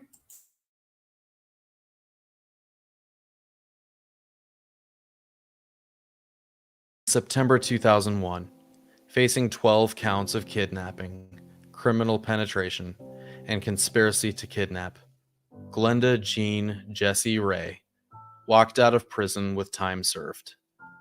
She was given 5 years probation and is today a free woman. She left prison immediately, victorious and defiant. Roy Yancey, who allegedly killed at least 2 people himself, accepted a plea deal. He was released on parole in 2011 and is a free man to this day as well, living back in Truth or Consequences. Incredibly, he's even active on social media. The girlfriend of suspected serial killer David Parker Ray is about to get out of prison next week after serving only about half her sentence. Cindy Hendy served only half her sentence. She never expressed any remorse for her crimes, only self-pity for the situation she found herself in suffering for her crimes, blaming David for sucking into his stupid bondage fantasies, as she put it. Although she had numerous infractions while in prison, including possession of contraband and drugs, she walked out of prison on July 15th, 2019, and is now a free woman with no supervision by the state. As vivid and horrifying as the murders were that David Parker Ray committed, he was never convicted for a single one of them. Police believed at the time that he was guilty of as many as 30 murders over the course of his life. A 2011 jailhouse interview with Cindy Hendy put the estimate much higher when she mentioned that he had once told her that he had killed at least one per year for the previous 40 years of his life, beginning at the age of 14 to 15. Police searched the lake, his property, everywhere. They searched for years. They could never locate a single body, despite having mountains of evidence that he had committed countless murders. Although they could even witness some of these killings on tape, none of the victims could even be identified. Since they couldn't determine a victim, they couldn't determine a crime. After accepting the plea deal for his daughter Jessie's release, he went back to court for sentencing 8 months later. The judge handed him not only the maximum sentence, but added an additional third as aggravation for the brutality of his crimes, for a total of 223 years in prison. As David Parker Ray entered his cell in prison, he slumped over and died of a heart failure in 2002, having served less than a day of his formal sentence. The brutality and heinous nature of the crimes committed by David Parker Ray from the 1950s through 1999 is without parallel. His ability to con and charm people into his circle to become not only enablers, but vested accomplices is a testament to the effectiveness for persuasion that a charming psychopath can possess. Between the 4 known accomplices of these crimes, a combined approximate total of 34 years of prison time was served between them. Other than the late David Parker Ray himself, all of them walk free among us today. One might wonder what people as calculating and evil as these might do with their freedom. What darkness do they still harbor? What remorse do they feel for their actions? Although this is nigh unknowable to you or I do believe that we all must stand and account for our actions, whether in this life or the next. I'd like to thank you for spending your time with me today. I hope I've earned a subscription and a recommendation to your friends. Your continued support and viewership of my content is more than enough, but for those of you who'd be interested in going above and beyond to support this channel and independent content,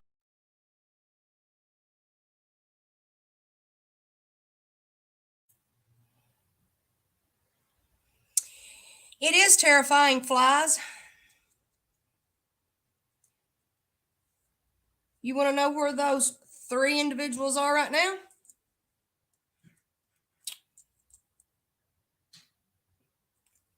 I would turn my camera on, but you're going to hear it in the tone of my voice.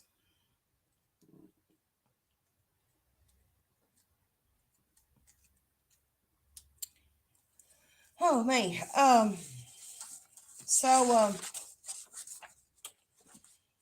Let's go on and continue. We now know that Mr. David Parker Ray is deceased.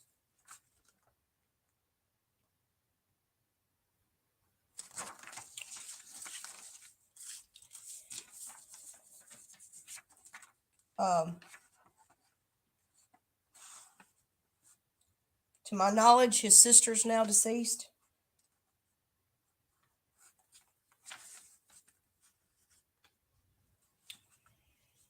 Miss Cynthia Jeremio, one of his victims that survived, she has went on and tried to establish that a nonprofit organization in victim advocacy and providing shelters and resources to victims of domestic violence and sexual assault.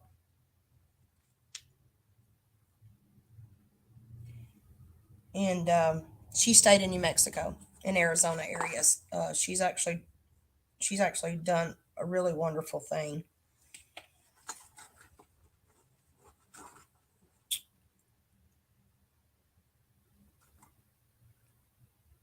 Another victim by the name of Angelica Montano. I think she's recently remarried. She was one of Ray's victims. She said that she had been held captive by Ray after Hindi had invited her to the house to pick up a cake mix. After she was kidnapped, she was raped and tortured. She managed, they turned her loose, very disoriented from the drugs that they'd given her. She was actually picked up by a law enforcement officer. She told him what happened. He didn't believe her. And the cop left her at a bus stop. She also later called the police about the incident again, but there was no follow-up. Then Miss Kelly Van Cleve, which was the friend of Jesse's from the bar, that was another victim. So there are victims coming forward.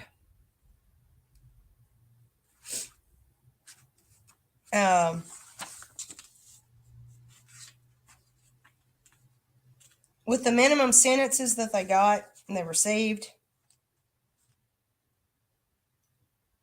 Mr. Roy Yancey, Dennis Roy Yancey, should have not been eligible for parole until 2029.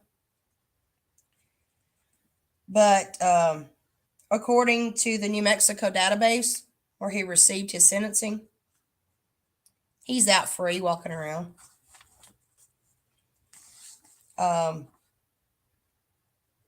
The information that I received, and it's hearsay information, is that he has tried to, in being reunited with his Ray family. Apparently, you can't quench a specific thirst. Cindy Handy, well, she's registered in Hamilton, Montana. That's public information. That's the only reason I'm giving the name and city in that area of Montana. Walking free.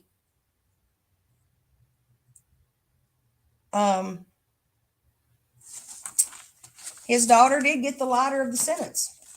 Kidnapping. 6 counts of sexual violence with penetration. She was released, flattened her time, moved back to Kentucky with her mother, her sister, and her daughter that was said to be the child of her father. I was going to show you a map today before these individuals reside in, but I didn't want to be looked upon as I was trying to dox someone, even though this is public information. And based on the crimes that they committed, I feel like everyone needs to know about these individuals. Because where this one particular individual is, people in and around that area absolutely know who she is. And if you're watching my channel and you know what I have been watching and observing for a while now, you'll know what part of Kentucky I'm referring to.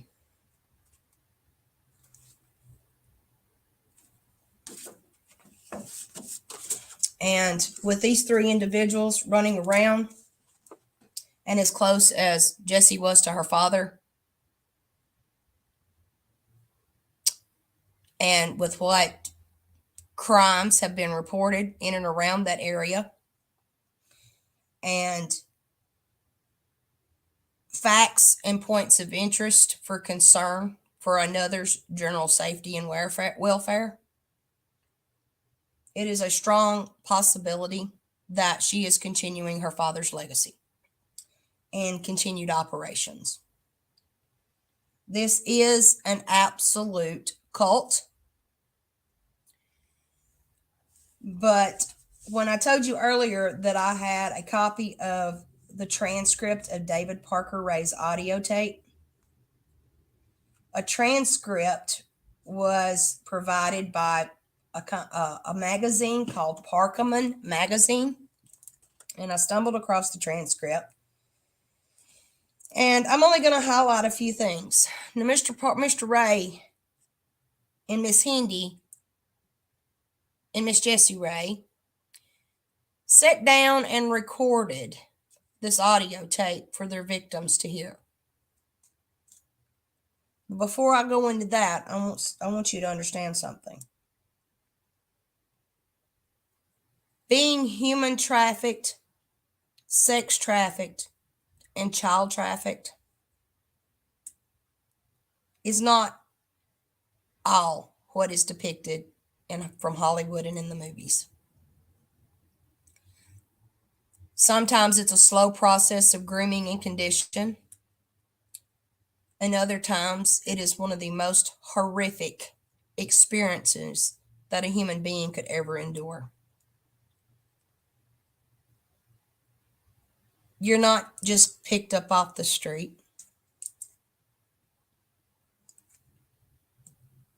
In the capacity of going from one vehicle to another.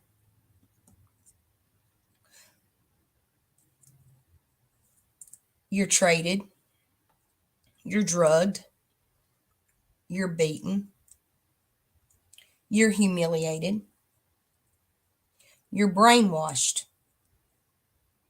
All into full submission of having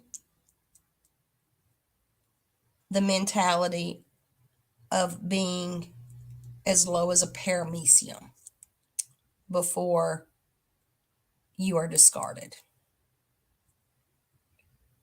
Sometimes you get lucky enough to be found.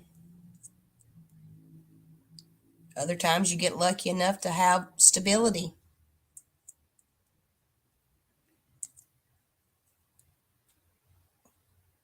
Folks, the actual operation of trafficking is horrific.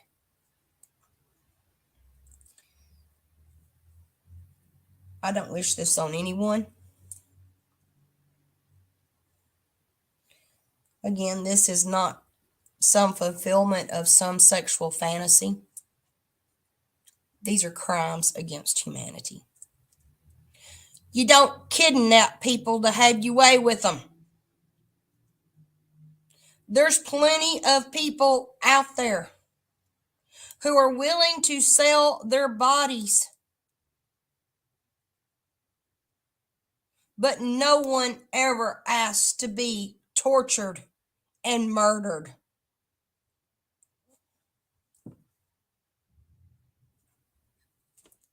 Some of these victims don't even know what drugs are. So society has groomed and conditioned them to be desensitized to what's really going on.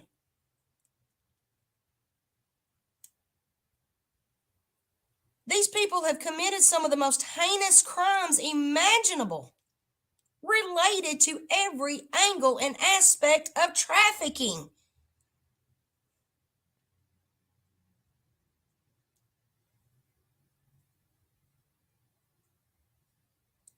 We're not cattle.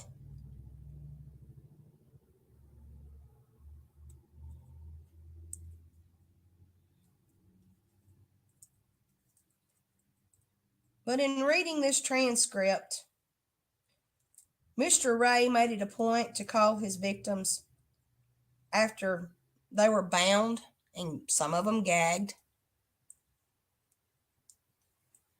Thank you, Petey.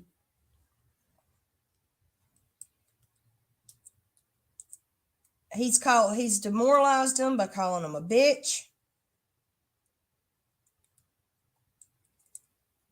telling them that they needed to get their shit together, pay close attention to his tape, and brainwashing. He mentions brainwashing. It says that He even goes on to state, quote, "The information I'm going to give you is based on my experience dealing with captives over a period of several years." He's been doing this a long time. Do you not think his daughter, is going to not continue her daddy's legacy? I mean, shit, look how many years she was with him. Do you think that evil just vanishes?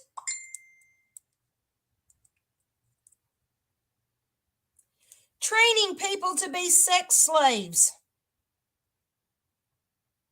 Well, hell, if these people that we're talking about in this video is going to break you down, that just means that you've been trained and groomed to be a slave for another one and another one and another one until you meet your demise.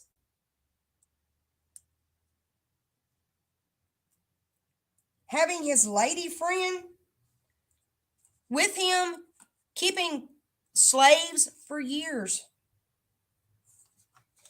That they are very selective when they snatch a girl. They like runaways and troubled teens because they have fine little bodies.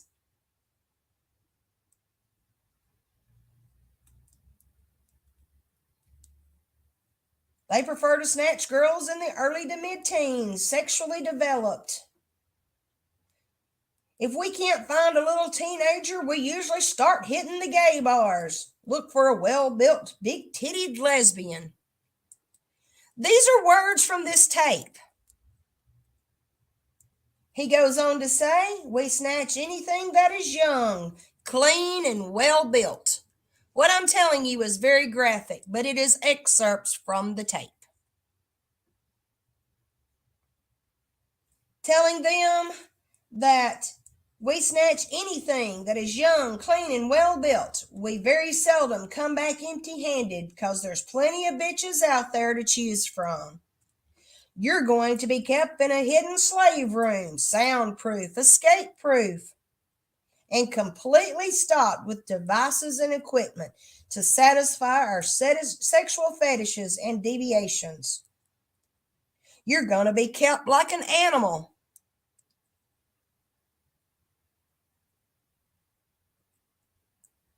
He makes it a point to never like a slave, and he doesn't have any respect for you.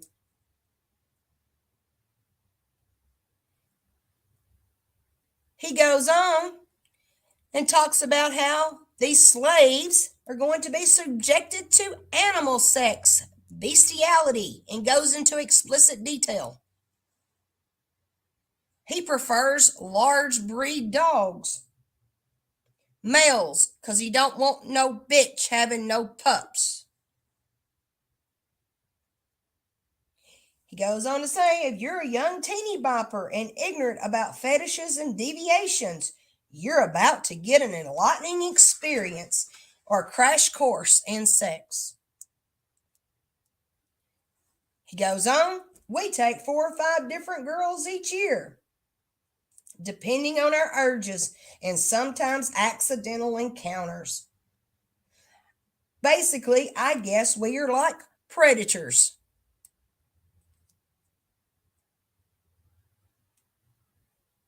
He goes on to say that, quote, if I killed every bitch that we kidnapped, there'd be bodies strung out all over the country.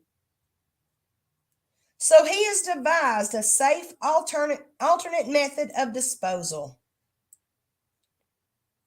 You're going to be drugged up real heavy with a combination of sodium pentothal and phenobarbital.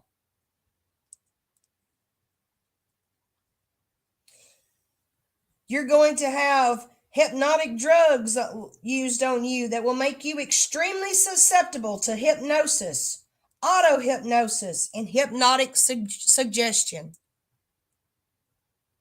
You're going to be kept drugged a couple of days while I play with your mind. By the time I get through brainwashing you, you're not going to remember an effing thing about this little adventure. You won't remember this place, us, or what has happened to you. There won't be any DNA evidence because you'll be bathed and everything will be washed thoroughly. You'll be dressed and sedated and turned loose on some country road. You'll be bruised and sore all over, but nothing that won't heal up in a week or two. The thought of being brainwashed may not be appealing to you, but we've been doing this a long time and it works. There may or may not be a missing persons report, but nobody's going to be looking for you here. They don't have any idea where you're at. You don't even know where you're at. We're always very careful about that. There are not going to be any knights in shining armor coming to rescue you. You are strictly on your own, and under the circumstances, I bet this is a scary thought.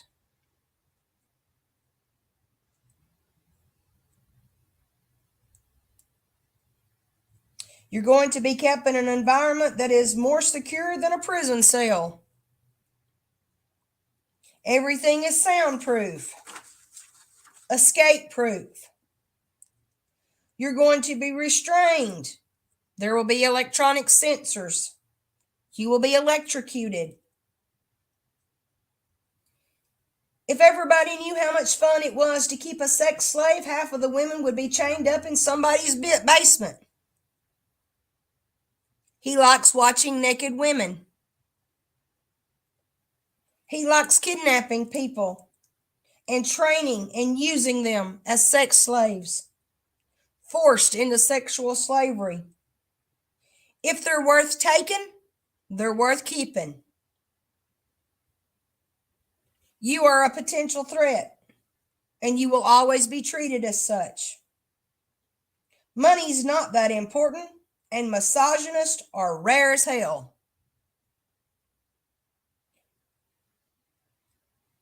There will be scams and schemes. You may be required to service others occasionally.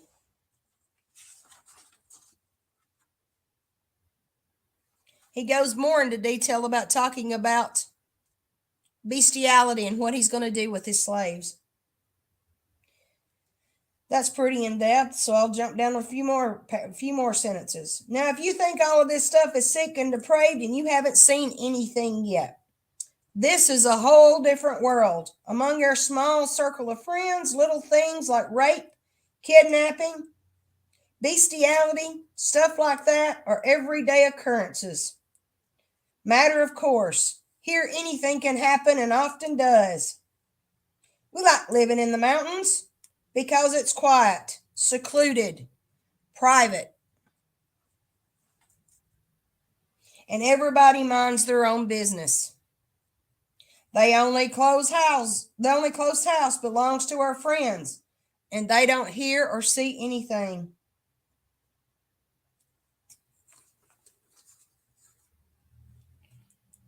We will expect total obedience. You will be totally docile. You will respond to commands without protest and resistance. Do not resist being raped. When I tell you to do something, you do it, and you answer with yes, master, and obey the commands. Because if you don't answer to me in the term of master, you will be beaten. You will always answer yes, master, no, master, yes, mistress, and no, mistress.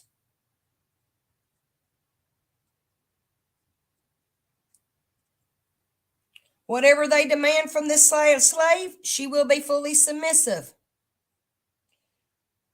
She will have to ask when she can use the restroom.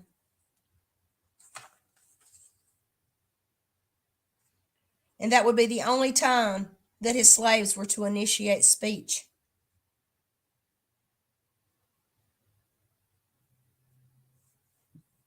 You won't be able to struggle or resist anyway. Here, you definitely need to be docile.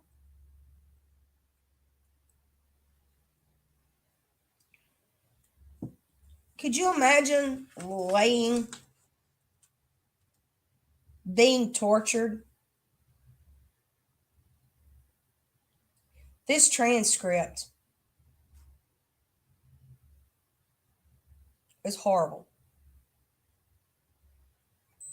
Now, there's some people that's into this shit. That's on you. But no human being asked to be tortured.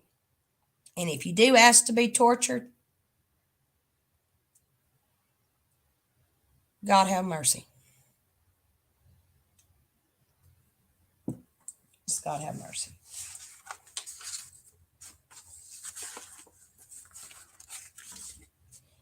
He goes on to say that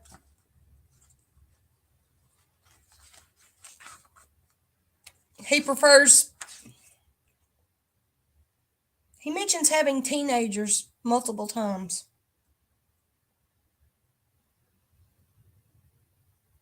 So that right there, just in what he's recorded for his victims, goes to show you that these victims are not all adults.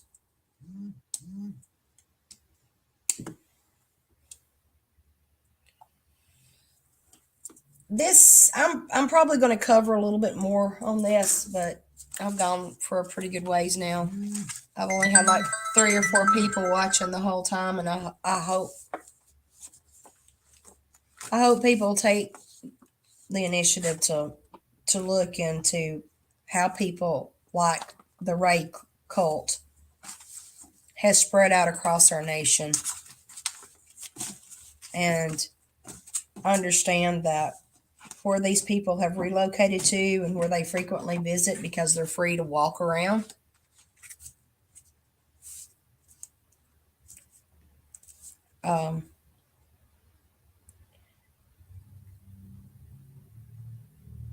these people are as dangerous as pedophiles. These people are pedophiles, but these people are as dangerous as sexual deviant pedophiles. People like this should not be ignored in society, anyone's community, or anyone's association. I'm not saying put up razor wire. I ain't telling you that, but be on the defense. Be cautious of the people you encounter, and be cautious of the environment that you put yourself and allow yourself to be in, and especially the environment for your children.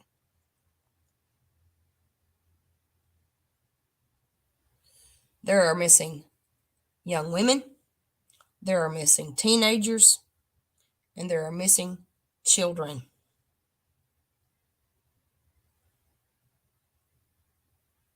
If you stay vigilant and knowing and understanding what's going on in your communities, don't be too quick to disregard information, but don't be too quick to judge either. Not every registered sex offender is continuing their crimes, but it does not excuse you from not paying attention to what is going on in your communities. Because the old saying, birds of a feather flock together,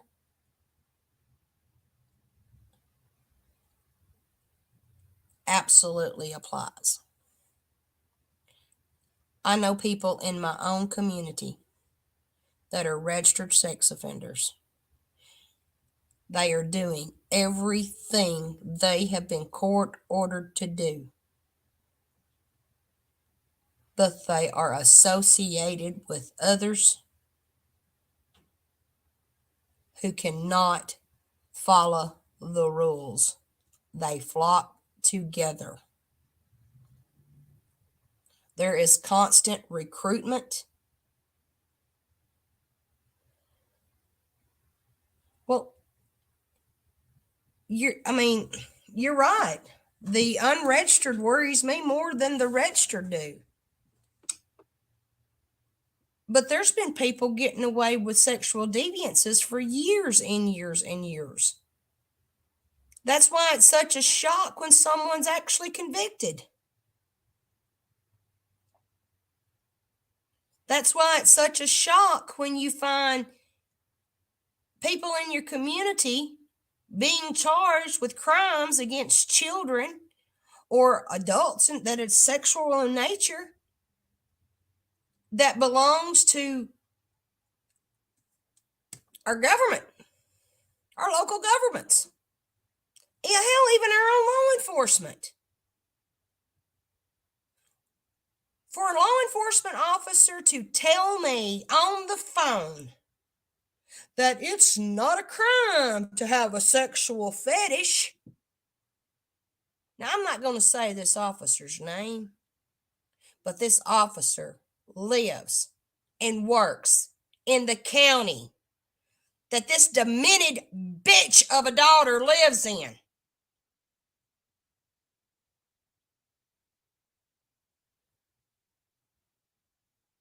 For law enforcement officers to ignore the pleas of victims and their families in seeking justice against something so freaking heinous is completely unnerving.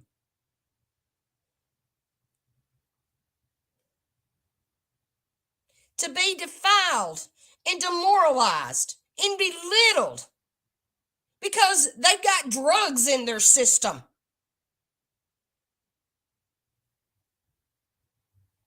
I don't give two damn cents if you got drugs in your system or not. If you got proof you've been abused, you deserve the right to report it and get justice from it. Enough of the bullshit.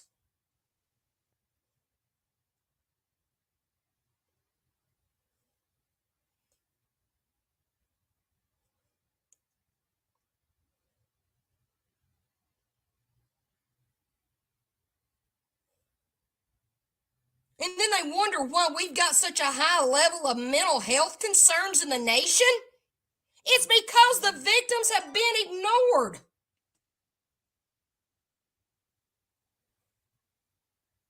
Initiate resources. Exactly right, Flies. Exactly right.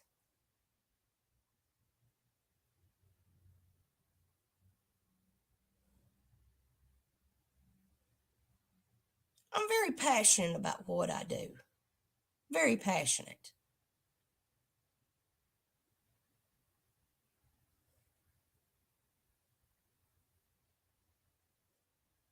And I'm very outspoken, and sometimes more outspoken than I should be.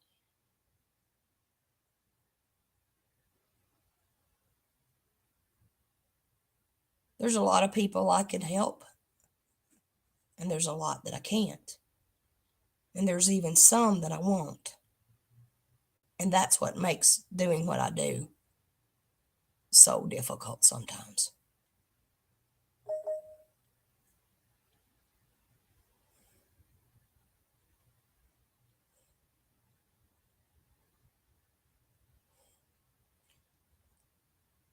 Vigilant.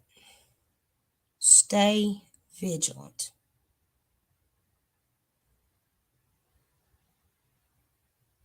If our victims can't get the justice that they request, they tell us to stay vigilant. Who's failing who?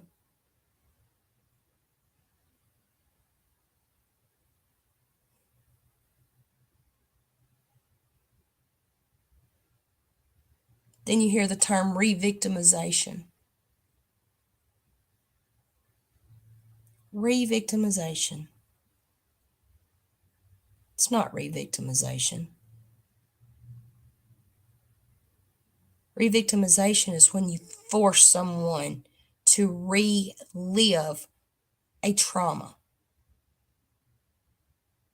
It's not re-victimization when you're seeking justice for what caused the trauma in the first place. That is a process of healing.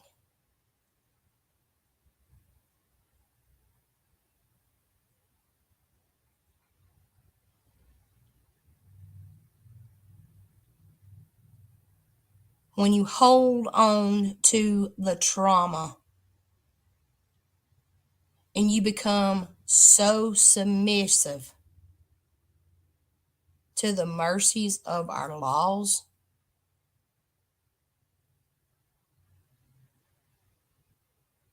it's a whole different level.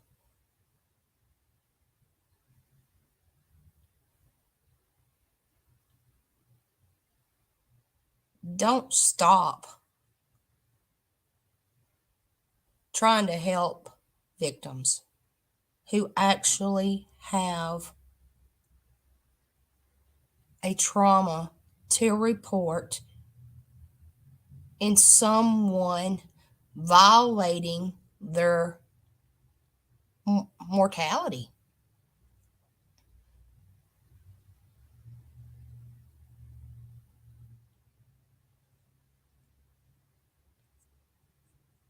This case really got to me this time.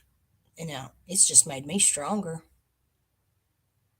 And I'm hoping that if anyone finds the time to stomach to rewatch my broadcast from this show that doesn't strike me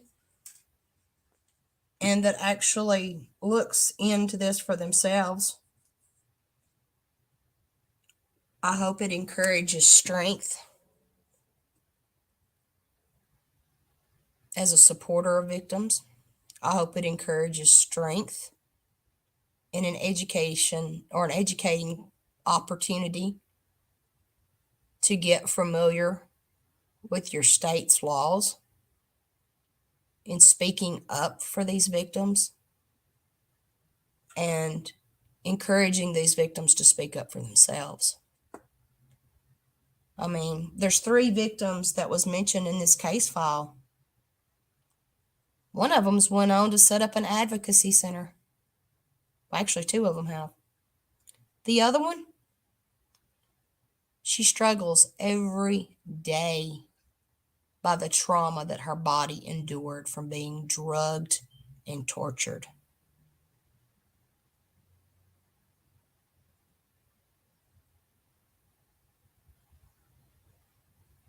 These are adults.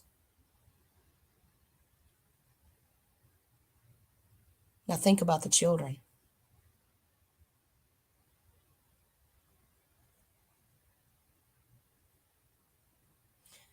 Guys, thanks everybody for joining me today. I appreciate my mod for putting up the trigger warnings. And I appreciate each and every one of you that's watching now.